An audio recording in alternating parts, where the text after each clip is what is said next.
Ciao ragazzi, welcome back on the channel. I hope you have channeled any stress that you have had over this side into physical activity. You don't need air conditioning or fancy lighting or loud music to enjoy a workout. The best workouts are enjoyed in a dusty garage with dumbbells, barbells, and very little oxygen and air circulation. Inter dropping points. More points in the Champions League after our pre-season Champions League of 4 piss-easy games against Ajax, Slavia Praha, Union St. Galo, and another team that I've forgotten already. Oh yeah, the Borat one, the Kazakhstan team, Kairat. Here we sit on 12 points, now needing to get a result from both Arsenal and Dortmund to assure that we finish in the top 8. But this video isn't about that, so those of you who have followed the channel for a while will enjoy this one. It's very raw, it's just in my garage. I thought about sitting up in the office and putting up together some stats and showing the games, but that's never how I've liked to communicate and convey myself. I work best with just what's on my heart and in my head. And the title of this video is We've Got a Big Problem on Our Hands. And it is a big problem. And I know what some people will start to think, well, we're going to have to make a video on every player if we're going to make a video on these two. But no, the reasoning is different. The metrics are different. The marking criteria is different. Nobody's story is the same. And I know a couple of people on the socials today, after I made some comments, were also very hypercritical, saying, how can you even say that players like B1 and B2 should be sold or should be entertained to leave? I never said that they should be sold. I just think that they're now no longer part of an untouchable list. And that's a worrying sentence on its own. Would you not agree? If we said at the start of the season that just before Christmas time, we would be sitting here having a discussion about Bastoni and Barella and how we're worried. Well, then you would say that's concerning. If I told you in June, July, August that in December we would be discussing Barella and Bastoni's form, output, contribution, mental fortitude, ability to carry on successfully, then you would say, yeah, it's a problem. So it is a problem. And that's why we're talking about it here on Inter Worldwide today, a real problem. A problem because these two, at least for me, keep in mind, these are all my opinions. Don't let it completely flip you the fuck out. They've always been untouchable from the day that they were signed. I don't think I've been excited for 2 signings ever for Inter as much as I was for, especially Barella. I wear that one close to me because I was doing videos outside of a gym near my parents' house when people didn't even know his name. And I was doing videos and putting them up on Twitter as well. And people are going like, who are you talking about for 40 million? We should be G'ing up Sensi. And right, we were G'ing up Sensi, but Nico Barella, from the moment I saw him play in Cagliari, I thought to myself, oh, holy shit, that's the next diamond in Italy's midfield. Like, there's no question about it. And for his first couple of years, especially under Antonio Conte, he was better. He was better than Tonali. He was better than every Italian midfielder. The burnout under Simone Inzaghi for Nico Barella was very real. Very real. And didn't we love seeing him play in a different position under Chievo this season in that deeper regista role? Well, guess what? His time for that might come, and I'll get to that soon because there's one little abstract part of this video that I'm saving for the end. Comes with garlic sauce. The Barella situation is the situation where you need to play him less, man. Less is more with this guy. Probably need to start banging into his head that you're only going to play 60 minutes from now on, 65 minutes if you are starting every single time. I know Chievo has been quick to sub out some of the favorites, but today was an example where he really couldn't do it. It's really important to acknowledge Chievo's hands being shackled by the substitutions method when you lose Hakan, garlic sauce, and Acerbi, absolutely broken footballer. I don't know why he's anywhere near a football pitch now, especially in a game like Liverpool. That's just not a game where I would have started him. So Chievo has to wear the crap for that particular move. Going back to Barella, and I'll sidetrack a few times, obviously. Going back to Barella, how many more times are we going to see him make the wrong decision? How many times is he going to play a bad back heel, make a stupid pass, take a shot from a volley from an angle where his body is leaning so far to the right-hand side as he pulls the trigger? You can just see the direction it's going to go in already. I know he doesn't see what we see and we don't see what he sees. And I know he's a world-class footballer and I'm just the dude from Southwest Sydney who's lifting the same rusty weights in his garage that he was 6-7 years ago. What can I say? What can we say apart the fact that we're concerned? Now, let's move into the physical aspects of Bastoni's game that I'm worried about, and I'll tie it together mentally towards the end. Let's talk a little bit about Bastoni and why he seems scared to commit to easy challenges. Let's talk about Bastoni and why he shies away from the challenges that he would have made 9.999999 recurring decimal times out of 10 under Conte and 9.9-ish under Inzaghi. Why is Bastoni misplacing easy passes? Why is he losing his man? Why is he slow tracking back? Why can't he place good headers? Why hasn't he got the balls to take a cross on like he used to? Why is he back passing so much? I forget who it was against, but when he ducked to avoid the ball, I forget who it was against. My God, might have been Como. No, it wasn't Como. It wasn't as recent as Como. Maybe Venezia, if you played against Venezia. Who was before Venezia? Did we win before Venezia? No, we fucked up against Milan and Atletico. His match against Milan was disgusting. His match in the Derby d'Italia against Juve was one of the worst I'd seen him in a long time with his cheap free kick giveaway. It's not the first time he's done it this season. He's given away cheap free kicks. Bastoni, for me, was supposed to be the next captain. His form this season has been devastatingly shit. Not just under par, he's been shit. He's been rubbish. I have been holding back on him this year. Bastoni has been garbage this year. He is in his worst run of form as an Inter player. Sorry for using my big voice. No, it's not even a big voice. Worst run of form as an Inter player. He couldn't have picked a fucking better time to do it, mate. When this team needs its leaders, when attitude reflects leadership, the pens are down, bro, for Bastoni, for Barella, for Lautaro, for the leaders of this team. Don't think Thuram's absorbed from blame as well. He had a shonky as shit game today. One of his worst games I've seen as an Inter player as well. Absolutely not interested, but let's just focus on the thumbnail. Let's focus on the Italians. Issues with Bastoni's mentality. Looks upset. Still misses Antonio Conte. Still doesn't forgive the facts. Remember, I've repeated on this channel a million times before. He was one of the key players in that dressing room when they started underperforming for Inzaghi and they had to come together and take responsibility as a group of players. He would have been probably one of, if not the worst contributor to bullshit in that dressing room. Little, young, Italiano, spoiled bello, upset. Oh, Papa Conte was meant to just take me through the next ride of success. I saw the way he looked at him.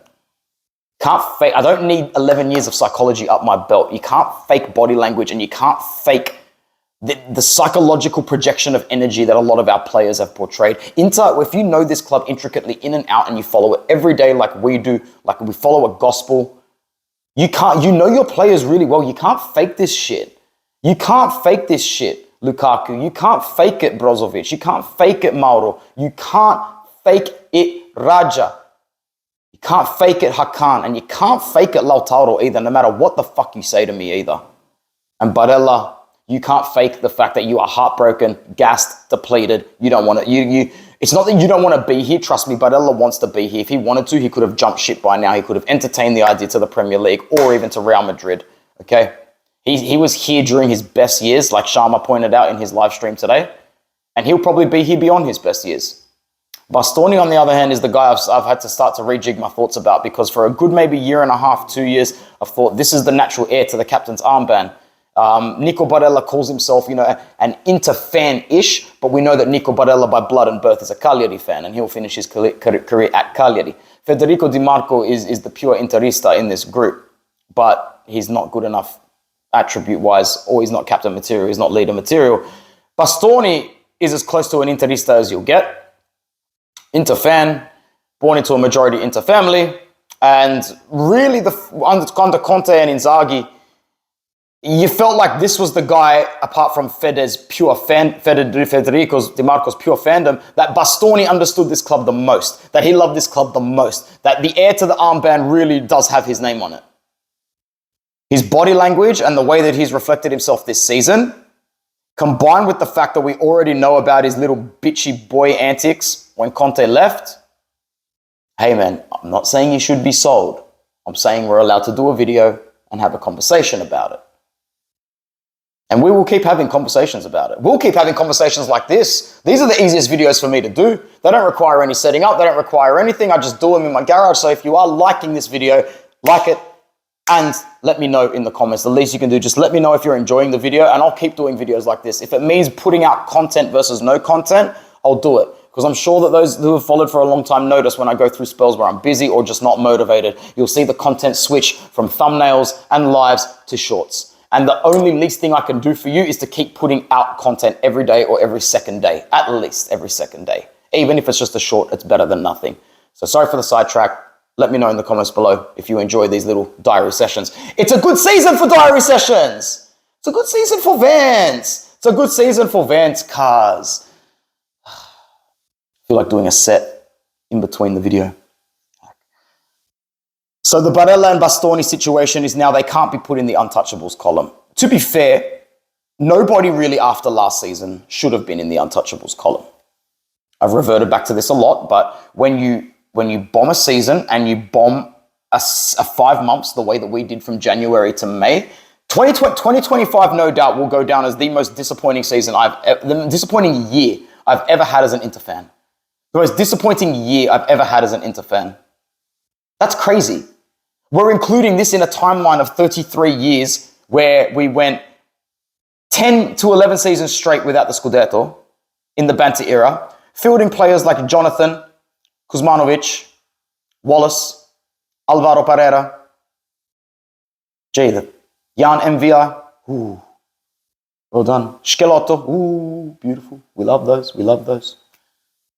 Gargano, oh man. Campagnaro, ooh. Nagatono Biabiani, fuck. They produced some interesting names, but remember some of the interesting names that came through?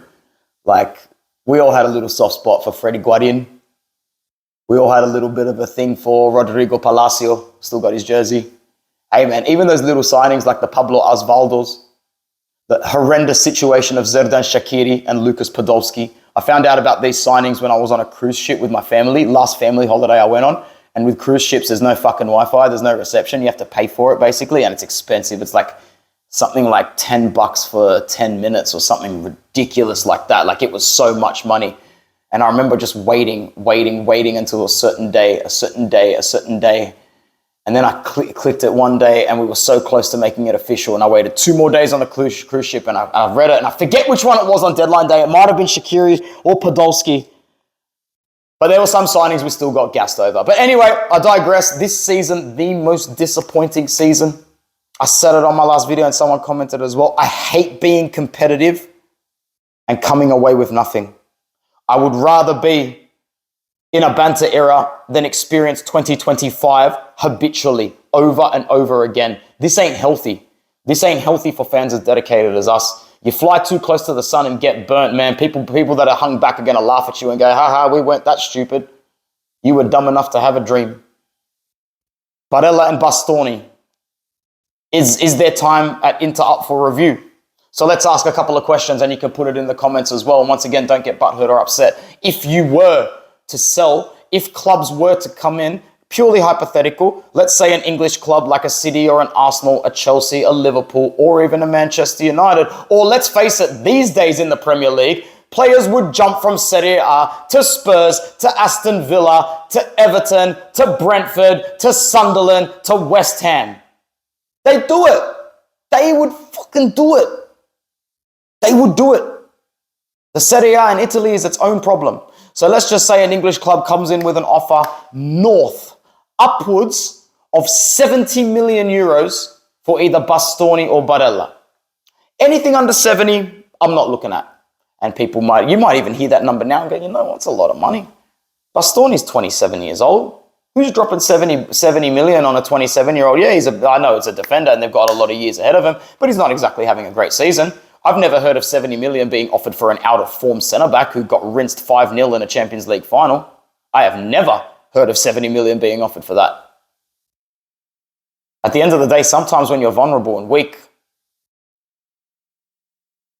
that's when other clubs snoop and sniff around. If it's an offer north of 70 million, do you entertain it? Yes or no? My answer would probably be yes. But it would be considerate on factors. You know, have we struggled to make up that money elsewhere? Because I firmly believe that if this club has any financial wit about them, and once again, I'm not an accountant, I am not a financial planner, I am just a teacher who's not that good at maths. But I know for a fact that you signed Hakan Çalhanoğlu and Marcus Thuram at the zero parameter, and any money is green money, and Thuram can still, pardon me, can still get you something stupid like 40, 45 mil minimum. Hakan could probably still get you 15 after this season. We've missed the boat on selling Hakan for good money because like some people predicted at the start of the year, and this is where I can actually flex for a second. Yeah, I am no accountant. I am no financial planner. I am no expert on the physical game whatsoever, but I have one qualification in this world, well, two, besides teaching: exercise science. And a recurring muscular/groin injury should not be on any player's bingo card at Inter into their 30s. You combine that, we've been saying that for over a season now about Hakan's injury. You combine that with his little escapades in the off-season and his little twerk for Istanbul. Bad idea to keep Hakan Çalhanoğlu on the roster. And I know he's improved a little bit as the season's gone on, but beside his two bangers that he scored, were they both against Juve? Besides the couple of good goals that he scored and a couple of improved performances, has he stood out? No. Has he been world class? No. Has he been brilliant? No. Some of you might argue he has had very good performances, but that's it. Should have sold, man. Should have sold.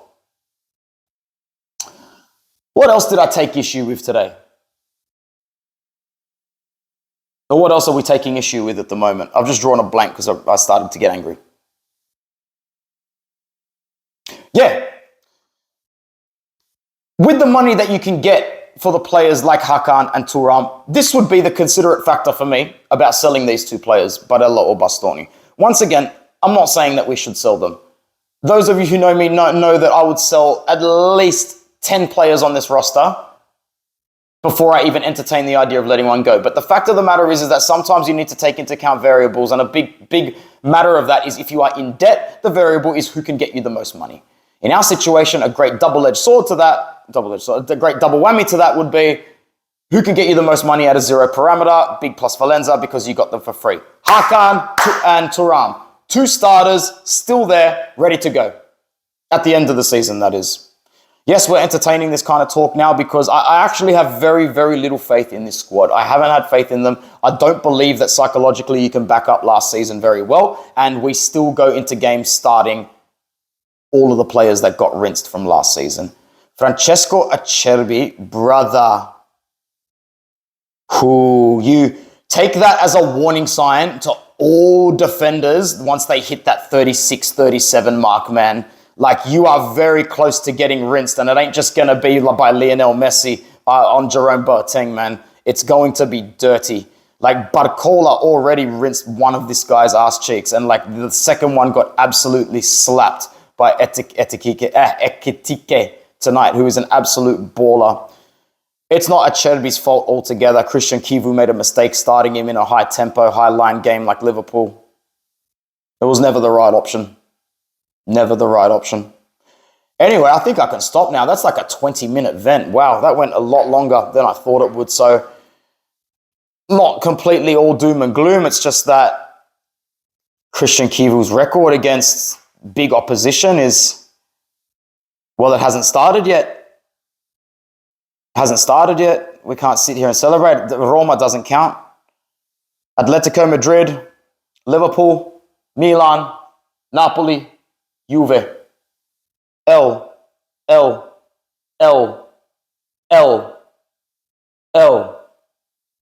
On that note, it's time to go and light up an L and let it burn. as we start to think about dinner. Thank you to everybody that watches this video. I'll see you for another one, no doubt. For a Genoa, no thanks. And that's going to be rough, bro. That trip to the massage, that's going to be rough, bro. That's going to be a rough trip. This group of players is going to really struggle to mentally lift. You know what I'd do in that game? Hell nah, video's not over yet. Let's keep going a bit longer. I think, who did I hear say this?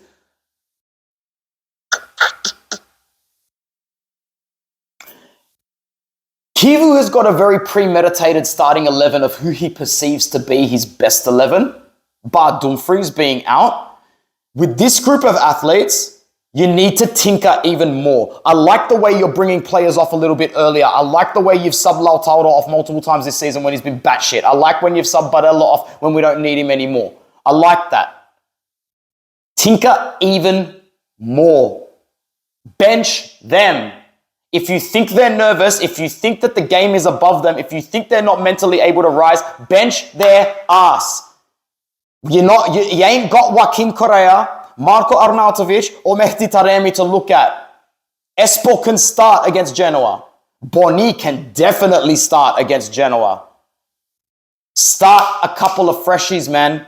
Get the young new players in to keep going. Start Andy Joyce. And while we're here, start Nico Barella at Regista. Start Nico Barella at Regista. Plug Fratesi or Sucic in Barella's spot and play Zielinski on top of that. Once again, I'm not the coach. I don't know what's best. Christian Kiewel knows what's best. Everybody knows that I'm a Mkhitaryan fan, but I'm not entertaining the idea that Mkhitaryan should be starting games ahead of Zielinski at the moment. Not even close. Not even close. Zielinski has shown that he's more than capable of playing that role now. He's fitter, he's trimmer, he's more technical, and now there's no reason to start Mkhitaryan unless it's purely a game where Zielinski's unfit, unhealthy, or we just need to plug some easy minutes in either the Coppa Italia or late in the match. And this is coming from one of the bigger Mkhitaryan fans, one of the biggest Mkhitaryan fans. You want to say hi? Hello. Say hello, Vince. How upset are you about today?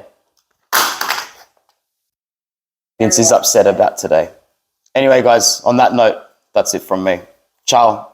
Have a great day. Hopefully better times coming soon.